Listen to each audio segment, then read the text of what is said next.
It wasn't as bad as what would follow. Is that a fair assumption? I don't recall what followed. The women's title match between the Refrigerator and Liv Morgan. Oh, you didn't like this? Oh, come on. Look, I know they figure we got to gimmick this thing up. Little smoke and mirrors. It's going to be a clash of styles. It's going to be a clash of sizes. It's going to be a 12-year-old scuba diver fighting a pissed off parade float is what it's going to look like. I'm with them that they had to try to, disguise a little bit of this, but this was an opus to how many fucking things can we put into one match to disguise the fact that the match straight up would be the shits. And it was so much. You like this?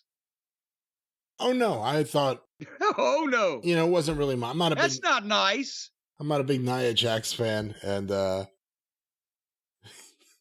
you're an asshole. I'm just telling you. You know that what Poppy's saying, and then you said it. I'm not a big fan of the Nia Jax matches, no. And Liv Morgan, the nice thing was she seemed very touched for a heel. She seemed very overjoyed as a childhood wrestling fan that she was the first Saudi Arabian Crown Jewel Championship winner. And, I wouldn't have enjoyed this if I'd have been the one to touch her. You haven't even discussed yet the idea that after weeks of building it up, Cody, Gunther, and then this match, no one wins the actual belt. Oh, well, yes. Well, it's just come up. Okay, here. I guess it'll come up. Let's. I'll go back to you. David, back to you. Back to you, Jim. Tom. Well, thank you, Dave.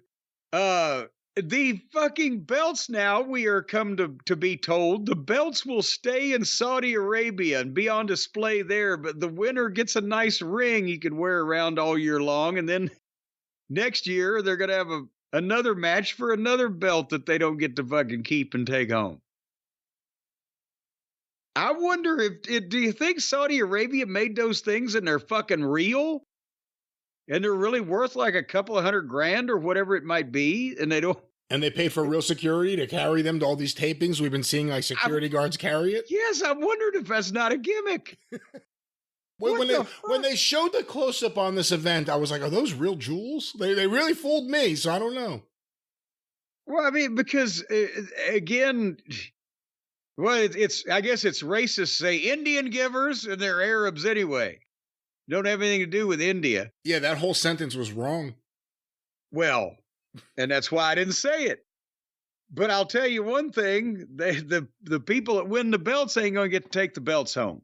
And that would piss off a lot of fucking people back in the old days. So the person who wins next year, do they get a new belt that they get to hold for one night? Or no, I think they've just made these belts and now they're on display in Saudi Arabia if you want to swing by and look at them. But the champions get a ring every year.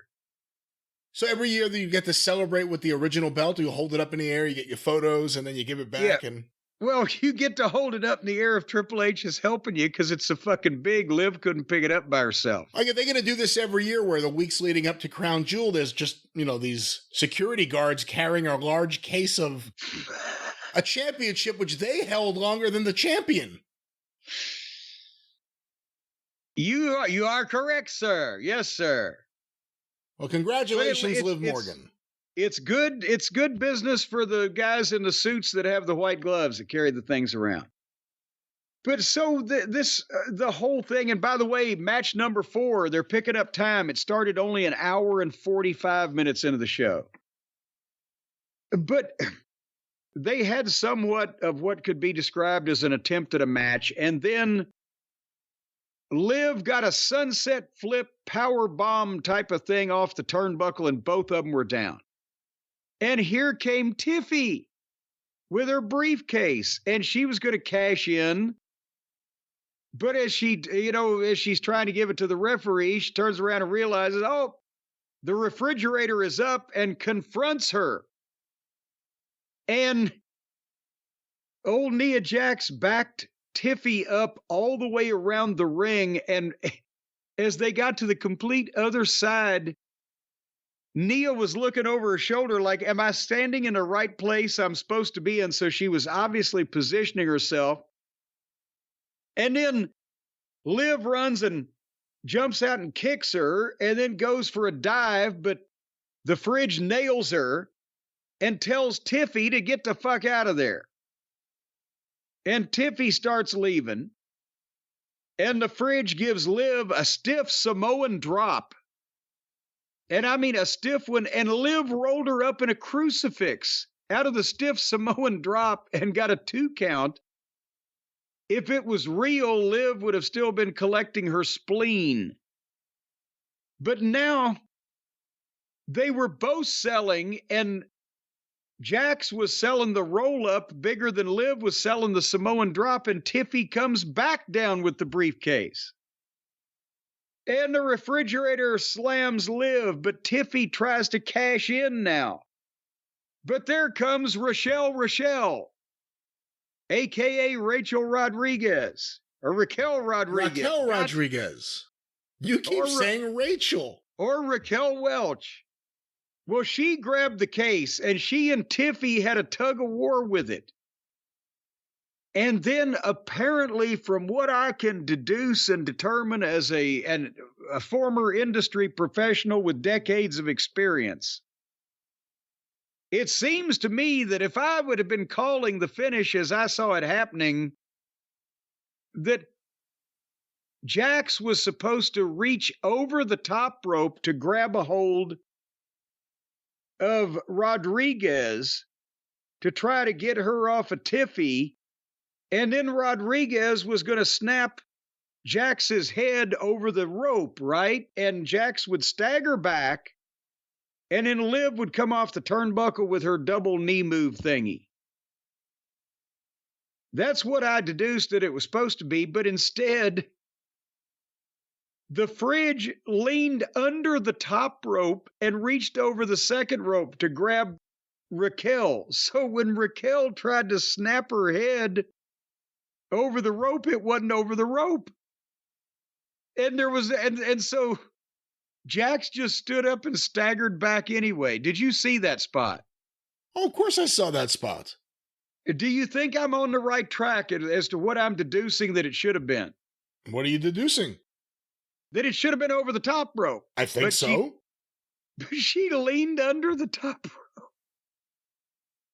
At 2 count. And I'm like, Jesus, how much more of this? So then Rachel backed Tiffany up. But Liv jumped out on the floor, but Jax came and belly bumped Liv and Rachel into Tiffy. And then got back in the ring, and the fridge did a leg drop and went for the bonsai. But Dominic appeared and slid the briefcase in and drew the referee. And Rachel kicked the fridge off the ropes, and Liv hit her finish, the Oblivion, where she jumps into the ropes and then drags the girl down face first, but old Nia Jax did a forward roll. Just like a forward roll, like a kid had rolled on the mattress, boom, and she got covered 1, 2, 3. And I wrote, oh, good God. Was this kind of a mess, or is it just me being picky? Oh, I thought you turned into 1992 Dallas Page. Good God! Oh, good God! I mean, it's Nia Jax, and there was sloppiness all abound, and around and abound. And Liv won, and she was very happy to win. The other heels seemed very happy for her. And that was that. Yeah. And then Triple H came in. Yes, and that's where he had to help her hold her hand up with the belt because it was so big she couldn't fucking get it up in the air by herself.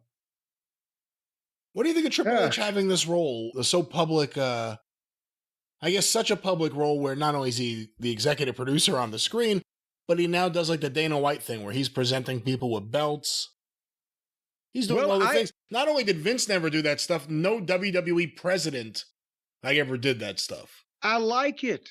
Because it's more real, it's more credible. It is a Dana White thing that the UFC has established. And It's combat sports oriented. And there's nothing the matter.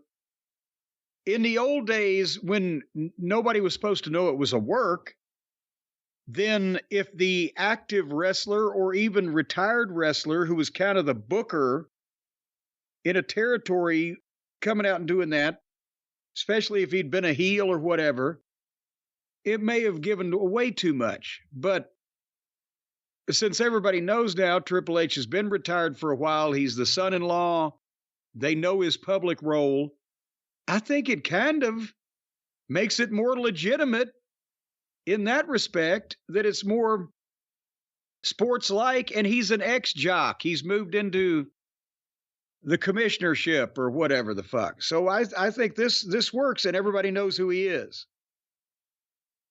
But that's just my opinion. All right.